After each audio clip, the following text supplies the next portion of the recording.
2019 is a new year. With every new year comes new beginnings and resolutions. I've never been one for resolutions or new beginnings because the way I look at it, if I want to change something about my life, I don't need to wait until it's a new year to do so.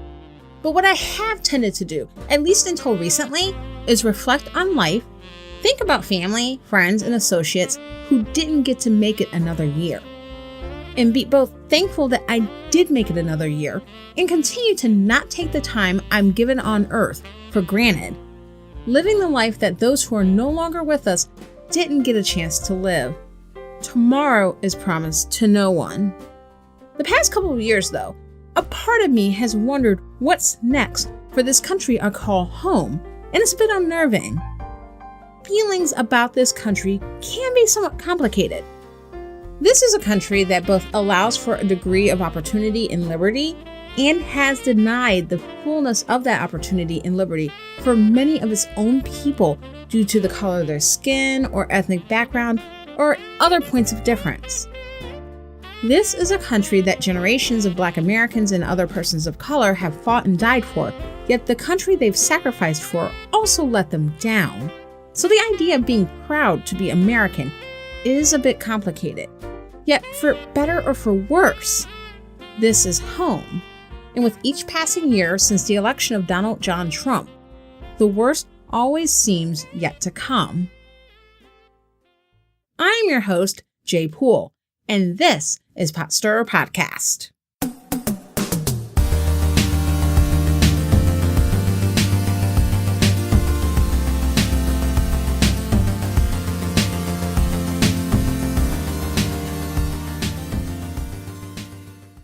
We've started 2019 with a protracted partial shutdown of federal government that began last month and is now the longest shutdown in U.S. history.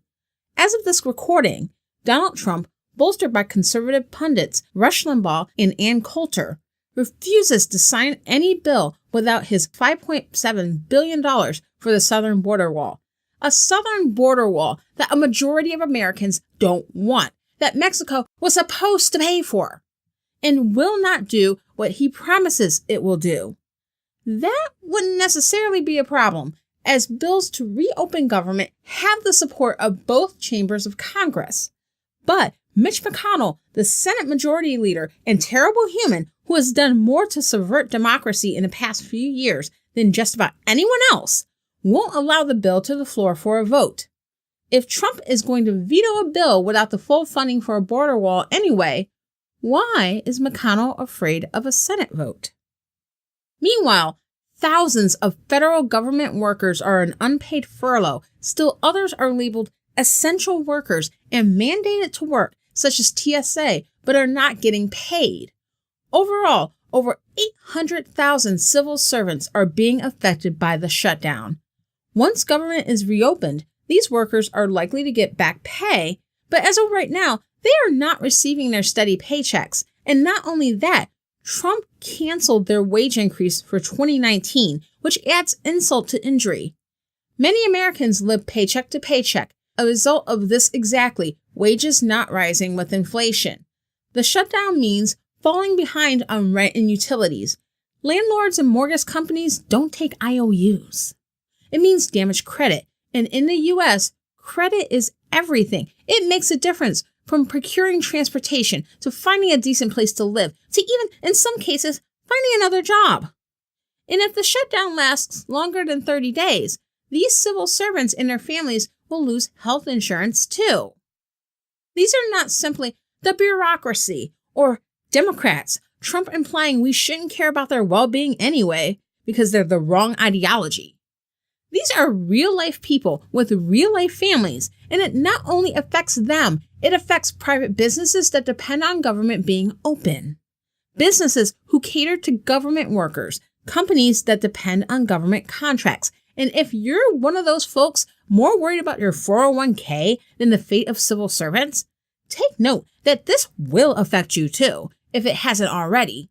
A government shutdown and the loss of spending power for so many Americans is going to damage the economy, the very economy Trump claims he's improving. Trump addressed the nation on January 8th, spewing misdirection and outright lies regarding refugees he is aiming to keep out with his wasteful wall, as well as the impact of refugees to the economy, crime, and even pitting immigrants against racial minorities such as Black Americans and Latino Americans. For their part, Speaker of the House Nancy Pelosi and Senate Minority Leader Chuck Schumer led a rebuttal address, with government workers flanking them, and refocusing the nation on the waste of the wall and those Trump is harming by failing to give up his vertical dream. As of this recording, Trump is eyeing declaring a national emergency, using unspent disaster relief funds, including money that could be used to help people rebuild from Hurricane Maria in Puerto Rico, remember that? Or the wildfires in California, to begin building his vanity wall. Again, the wall that Mexico was supposed to pay for. I'm not going to let you forget that part. This action would free Congress to pass an appropriations bill to fully fund government without including funding for the wall. But it will also mean congressional Democrats will likely sue to keep Trump from going through with the national emergency to build the wall, a national emergency that isn't an emergency at all. I've mentioned this before, I'm sure, but it's worth reiterating. Trump is feeding the American people untrue, divisive, and hateful propaganda meant to stir up xenophobic fervor and drum up support for his wall. But fear does not equal facts. According to the American Immigration Council, higher immigration rates are associated with lower crime rates. Immigrants are less likely than U.S.-born Americans to be behind bars, and immigrants are less likely than U.S.-born Americans to engage in criminal behavior. And while the American Immigration Council is an immigration advocacy group, several peer-reviewed studies have borne out these conclusions. And what about these fears over MS-13 and violent immigrant teenagers? According to a study out of the University of Texas at Austin by Christopher Salas-Wright and a team of co-authors, immigrant teenagers are less likely to use alcohol and illicit drugs and less likely to engage in drug-related and violent crime than U.S.-born teens. And what about national security and terrorism from ISIS operatives sneaking in through the southern border?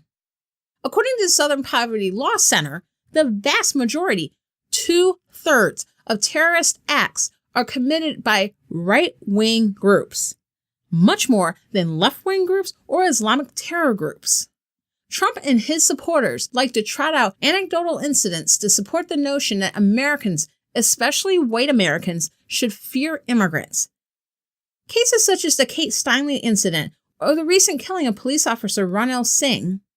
But for every Jose Inez Garcia Zarate or Gustavo Perez Arregata, there are many others like Nicholas Cruz, Alex Fields, Demetrios Pagotsis, Dylan Roof, Robert Bowers, or Gregory Bush. And unlike Trump's fear-mongering, there are empirical facts, meaning there is actual, measurable, verifiable evidence backing up the idea that homegrown white supremacist terror is a much bigger danger than anything that would require a costly, useless border wall. You see, this is not simply government gridlock or typical bickering between the parties. This is essentially a coup. From the long-term government shutdown due to a Trump tantrum to actions of GOP-dominant state legislatures to blunt the results of the 2018 midterms, cutting the powers of incoming governors and other Democratic elected officials in Michigan and Wisconsin, not abiding by the wishes of voters to allow felons to vote in Florida. GOP officials at many levels are aiming to disregard the wishes of their constituents, the American people, to do what they want to do anyways, and to hell with the wishes of voters. This is undemocratic. This is a coup. And the primary constituency, at this point, the only constituency that is fully on board with these practices are white evangelical Christians. Those who live as if they don't believe what they preach, but expect the rest of us normies to live by it, since they, by their faith, think they have some kind of get-out-of-jail-free card. That is not how faith is supposed to work. Faith without works is dead. James 2:17. Why do you call me Lord, Lord, and do not do the things that I say? Luke 6:46. That's not how this works. You own this, the actions and the consequences. With it being 2019, this means we're getting close to presidential election season. 2020 is just around the corner. Many Democrats and progressives, and these aren't always one and the same, mind you, they're debating over who should be the Democratic frontrunner in 2020. Should it be Elizabeth Warren, Kamala Harris, Beto O'Rourke, Sherrod Brown? Should Hillary Clinton run again? Oh God, no. Someone else. Does it need to be a white male? Should a woman or a person of color be on the ticket? If so, where should they be on the ticket? I have my personal favorites, but to be honest, I'm much more concerned about the strategy than who will fill the slots. And intertwined in that is the general direction of the Democratic Party. Should it move more toward the right or should it move toward the left? Will the Democratic Party becoming more progressive alienate centrists or disaffected Republicans? Will the Democrats moving more rightward leave progressives to stay home or vote third party like some did in 2016? Who is going to run isn't all that important. Who they will try to appeal to does. We need to get over the idea that we should even bother to listen to Trump Republicans. Trumpism is essentially a cult where reason is not being listened to. There is such thing as objective truth, and Trump lies every day, all day, with every tweet, every press conference, every public address, every rally. But because he speaks to the primal fears of his base, that somehow the people they distrust, and in some cases even hate the most, are getting one over on them, and Trump will fix it for them and make their bigoted feelings socially acceptable. Objective facts, logic, and reason will not reach them. Them feeling the pain of Trump's policies will not reach them. New ideas will not reach them. They are not reachable. We need to get over it. Can Trump supporters become more enlightened? Sure, it's definitely possible. But that's not going to happen with campaign slogans or the right platform or even the right candidates. Those are personal decisions, gut-level transformations, and often happen over time given the right personal circumstances. We shouldn't hinge 2020 on these inward processes. We need to use our energy where it can make the most impact. Many of the most successful campaigns during the 2018 midterms, such as that of Alexandria Ocasio-Cortez, focus more on recruiting people who normally don't vote to go out and vote. That 40%, give or take, of citizens who are eligible to vote but don't vote, that is a plurality of eligible voters, more than those who voted for Trump or Clinton in the last presidential election. Focusing on non-voters, it's a much more fruitful use of our time than bending over backwards to get people to vote for Democrats who won't do so in a million years. Focus on the Democrats' already diverse base and on non-voters. This is a better bet than focusing on deprogramming Trump's base. And what will the Democratic Party run on? They should run on common sense ideas. Universal health care is a huge one. No longer tying health care to employment is huge for individuals, families, and employers. Include in that universal coverage comprehensive mental health coverage. Equal access to quality public schools, free or subsidized college, and student debt elimination. Fact-based curriculum. Teach science in science class, not religion. Teach history in history class, not self-serving myths.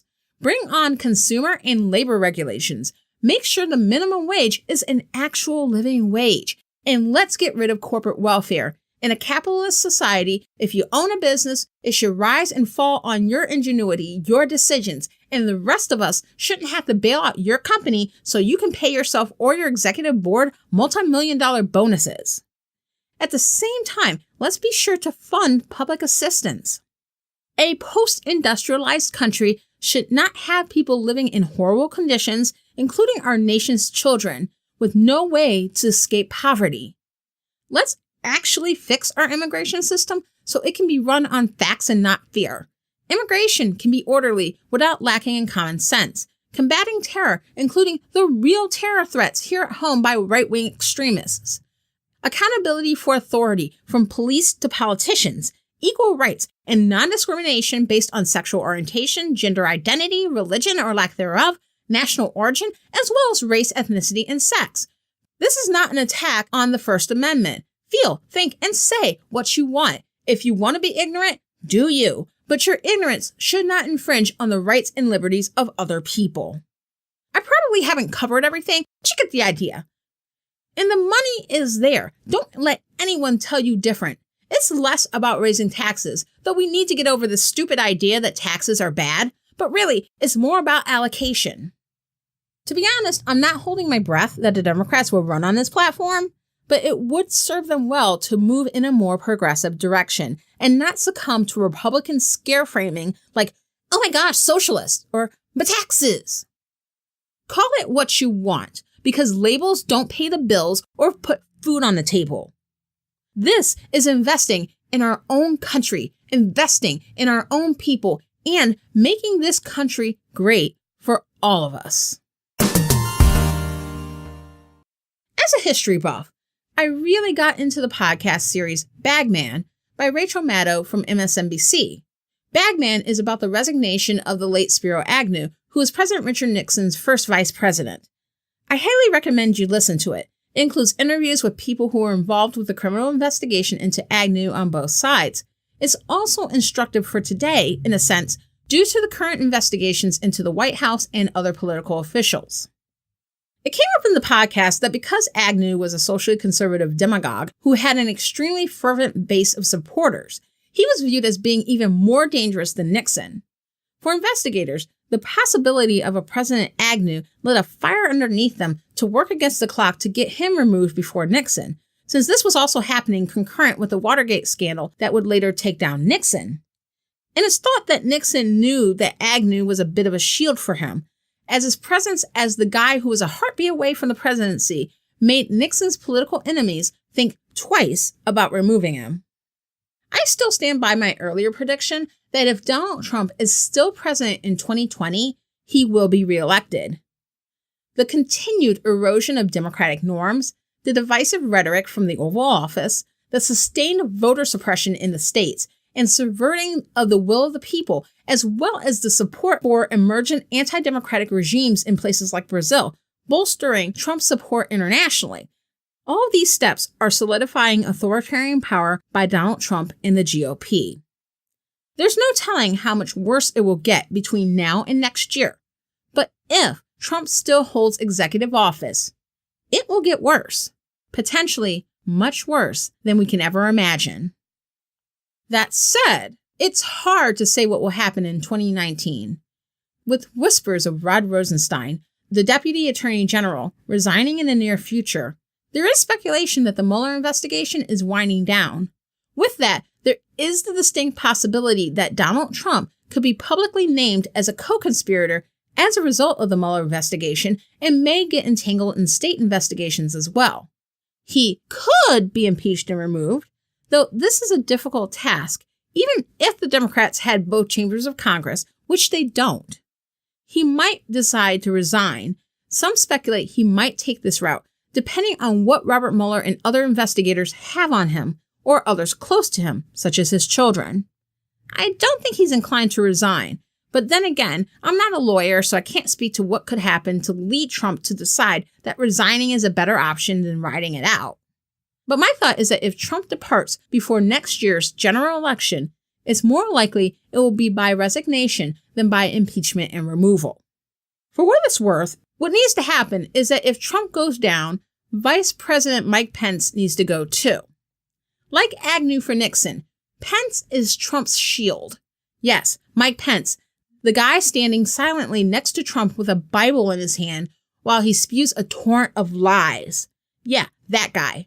Reason being that a President Mike Pence is the greater danger to our country's democracy than Trump's acting as president.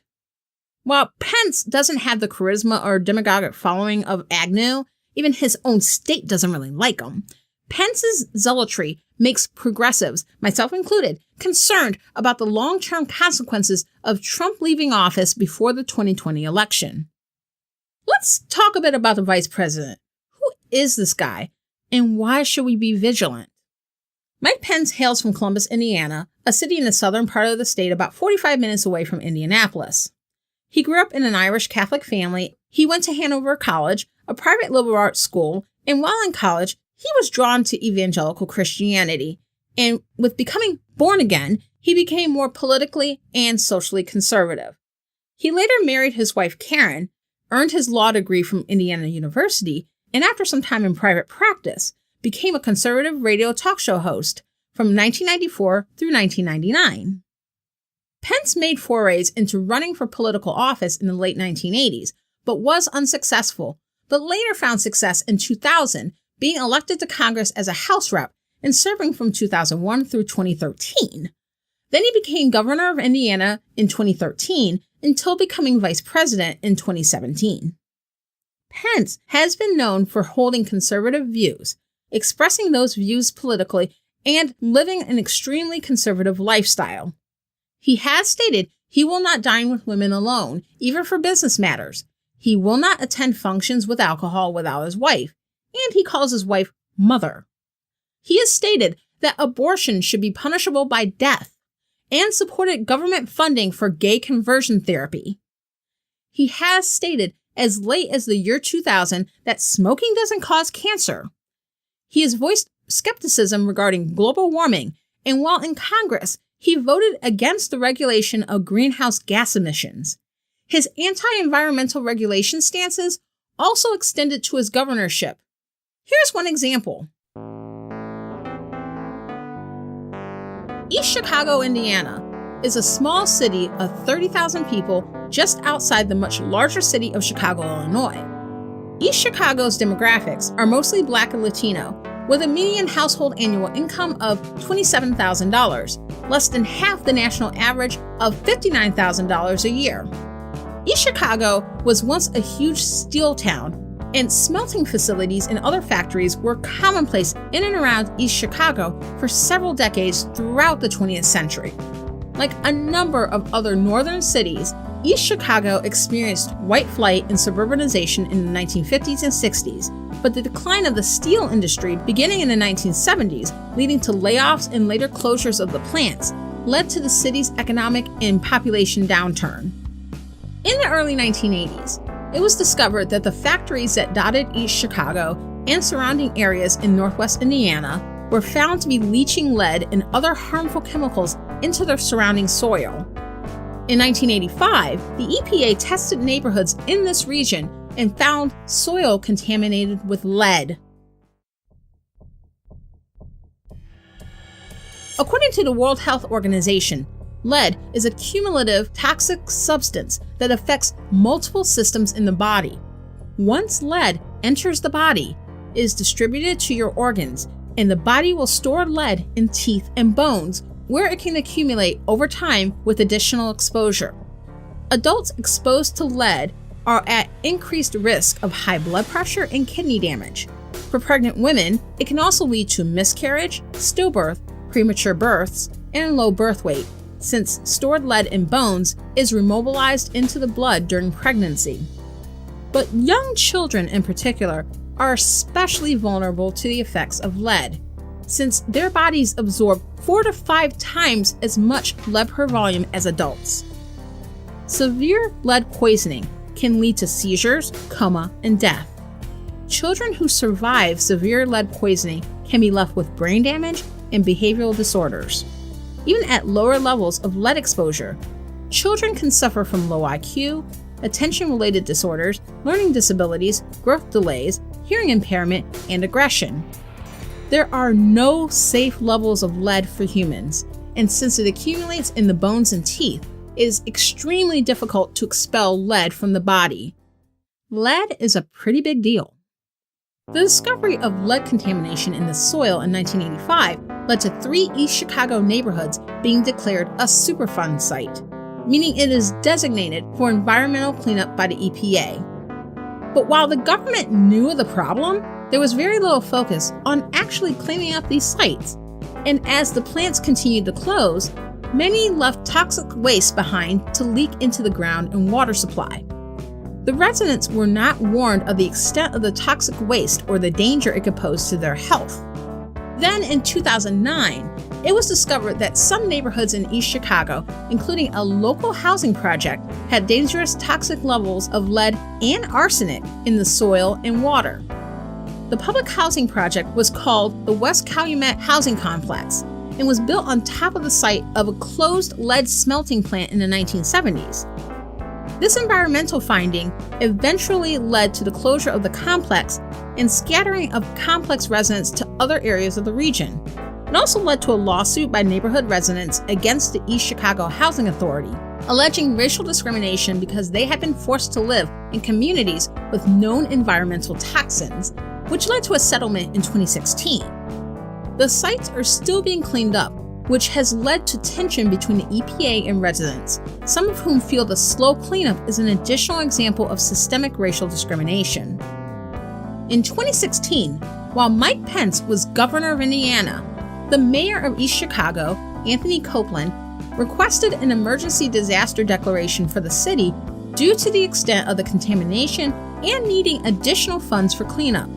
The city had already spent over $1 million for disaster cleanup and was experiencing a budget shortfall due to declining population, hastened by the environmental disaster and resulting condemnation of local housing in the area. An emergency disaster declaration would free up additional state and potentially federal funds for the cleanup. But Pence refused to issue the declaration, arguing that $200,000 was already allotted by the state for relocation and lead testing, and that should be enough. When it came to actually fixing the problem, Pence left the drained city on its own and the residents to deal with the poison in their taps and backyards. His actions were much like that of his compatriot Rick Snyder in Michigan during Flint's water crisis. Unless you believe this is a partisan problem or an ideological dispute, where a Republican isn't going to help East Chicago, a mostly Democratic city, no, that's not it. Because the next governor, Eric Holcomb, another Republican, issued the declaration as one of his first executive orders once taking office. Pence is just a dick. And speaking of that, Pence also signed a religious freedom law while governor, allowing individuals and companies to use as a legal defense that their free exercise of religion has been or will be substantially burdened. This meant that this would allow individuals and businesses to engage in discriminatory practices, such as not serving same-sex couples at a restaurant, or doctors refusing to take on LGBTQ patients, as long as they argued that laws against this behavior infringed on their religious liberty. This was a response to Obergefell v. Hodges, which legalized same-sex marriage nationwide, and other cases that involved discrimination against LGBTQ people and same-sex couples, and pushed by extremist religious right groups such as the American Family Association, Advance America, and the Indiana Family Institute. After boycotts, millions of dollars being lost to the state, and businesses refusing to set up shop in Indiana, an amendment was passed a week later that provided protections for LGBTQ tenants, customers, and employees. Oh wait, there's more. Pence signed a bill in Indiana in 2013 defunding Planned Parenthood as a way to fight abortion rights. This law had the effect of leaving mostly rural southeastern Indiana without any HIV testing facilities, making it much more difficult for residents in that area to keep up with testing for HIV infection. The thing was, the Planned Parenthood that was in the region didn't even perform abortions, which was the argument for defunding the organization. But this bill led to its closure. As most of you probably know, Planned Parenthood does a lot more than perform abortions, but this is often lost on anti-abortion advocates. That or they just don't care. So, Scott County, which is a small, rural county in southern Indiana just north of Louisville, Kentucky, experienced an HIV outbreak in 2014. This outbreak is thought to primarily be due to the opioid crisis, which has been huge in southeast Indiana and other parts of the Midwest. And it didn't help that the state had banned the use of agonist medication-based opioid addiction treatment, such as the use of naltrexone to help wean addicts off heroin. Mike Pence opposed needle exchanges, which helped to curb the spread of HIV because he believed they encouraged drug abuse, despite evidence to the contrary. In 2015, he finally capitulated to allowing needle exchanges in Scott County after he said he went home and prayed about it. But at the same time, he signed into law a bill that made the possession of a syringe with the intent to commit an offense with a controlled substance, in other words, the possession of a needle in order to do drugs, a felony, when it had previously been a misdemeanor. And the penalty would be up to 2.5 years in prison. So he pretty much rendered the needle exchange useless. And as vice president, he has not been any better. He has provided a cover of religiosity over Trump's despicable actions, has parroted and defended him. He invoked walking with civil rights leader and Congressman John Lewis to defend Donald Trump's comments on Charlottesville legitimizing neo-Nazis. Both sides. Pence also supported Joe Arpaio, former Arizona sheriff who was convicted of contempt of court for refusing to stop targeting and torturing Latino immigrants. Pence called Arpaio a tireless champion of the rule of law. This was after Arpaio was convicted in a court of law of contempt.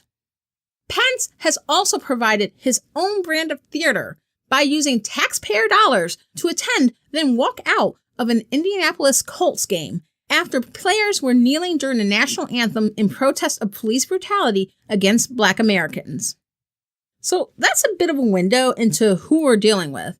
An ideological conservative through and through who is willing to endanger the health, safety, and lives of those he is supposed to represent because of his judgmental and toxic theology.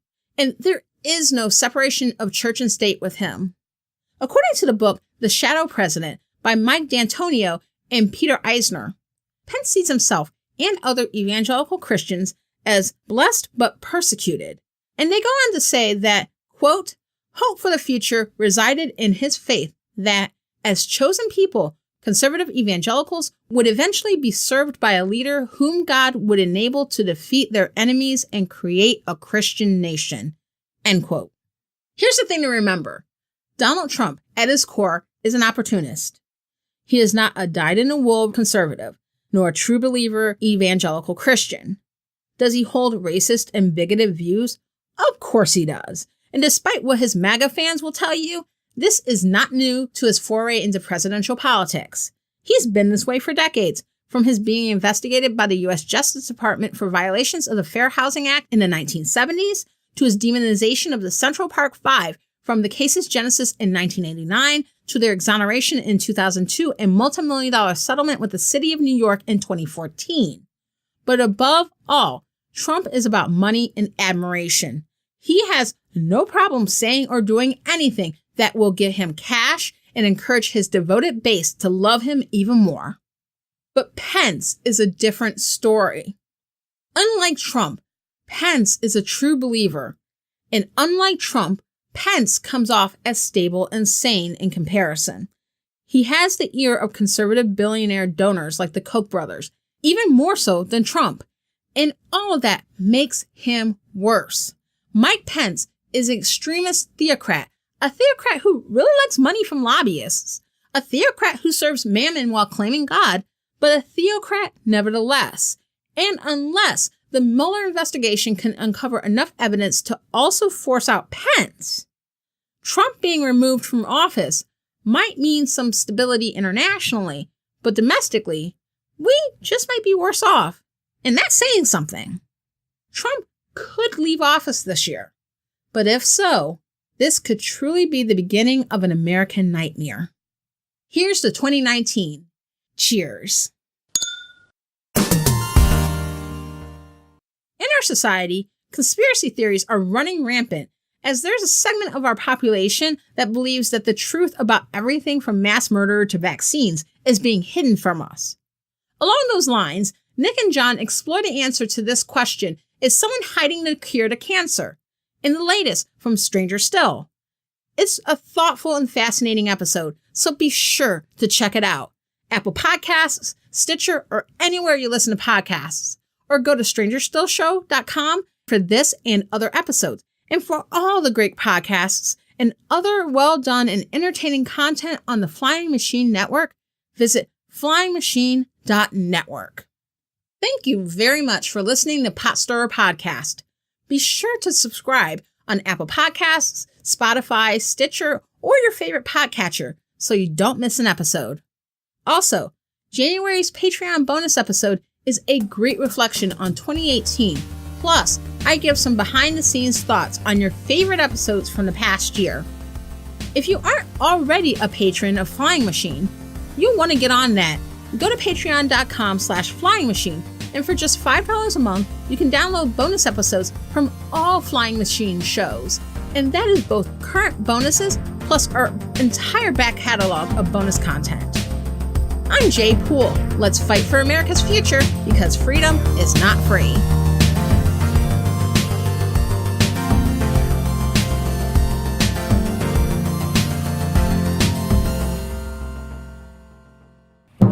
I give you the incredible Flying Machine.